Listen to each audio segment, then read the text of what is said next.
মালাওয়ানের বাচ্চারা রাতের অন্ধকারে ভারতে পালিয়ে গেছে।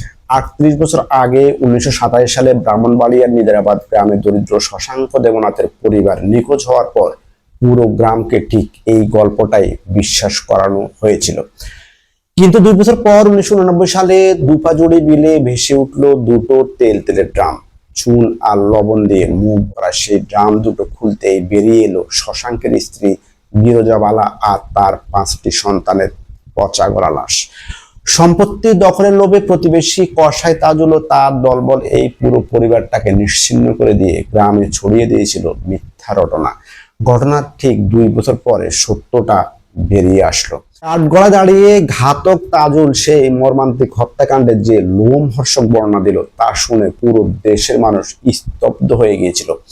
কান্নায় ভিজেছিল সেদিন অগণিত মানুষের চোখ। সম্পত্তির লোভে মানুষ একটা পরিবারকে পুরো নিশ্চিহ্ন করে দেওয়ার মতো এতটা জঘন্য কাজও কি করতে পারে? বিচারে সব অপরাধীর ফাঁসি হয়েছিল।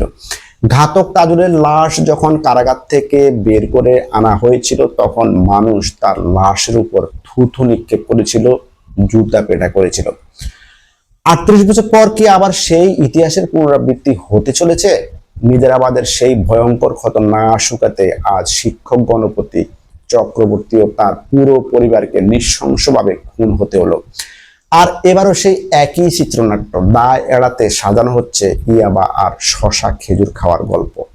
শশাঙ্ক দেবনাথ থেকে গণপতি চক্রবর্তী, কখনো সম্পত্তির দখল, কখনো ধর্মীয় বিদ্বেষ, কখনো অন্য কোনো অছিলায়। সংখ্যালঘু হওয়াটাই কি তবে এ দেশের বিচারহীনতা চিরস্থায়ী অভিশাপ? সত্য ঢাকা পড়ার আগেই নিজারাবাদের ইতিহাস থেকে কি আমরা শিক্ষা নেব, নাকি আবারও নীরব দর্শক হয়ে থাকব? এই নির্মম ঘটনার আড়ালেও কি সেই একই সম্পত্তির লোভ, না অন্য কিছু? এই নির্মমতার পিছনে আসলে কোন শক্তি লুকিয়ে আছে, কারা লুকিয়ে আছে, প্রশাসন কেন মিথ্যে গল্প সাজাচ্ছে?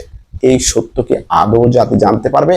ইতিহাসের পুনরাবৃত্তি নাকি নিরপেক্ষ তদন্তের মাধ্যমে এই ঘটনার পিছনের গল্প তুলে এনে মূল ঘাতকের পরিচয় প্রকাশ ও কঠিন শাস্তি নিশ্চিত করার মাধ্যমে গোটা জাতিকে অভিশাপ মুক্ত করা কি রাষ্ট্রের দায়িত্ব নয়?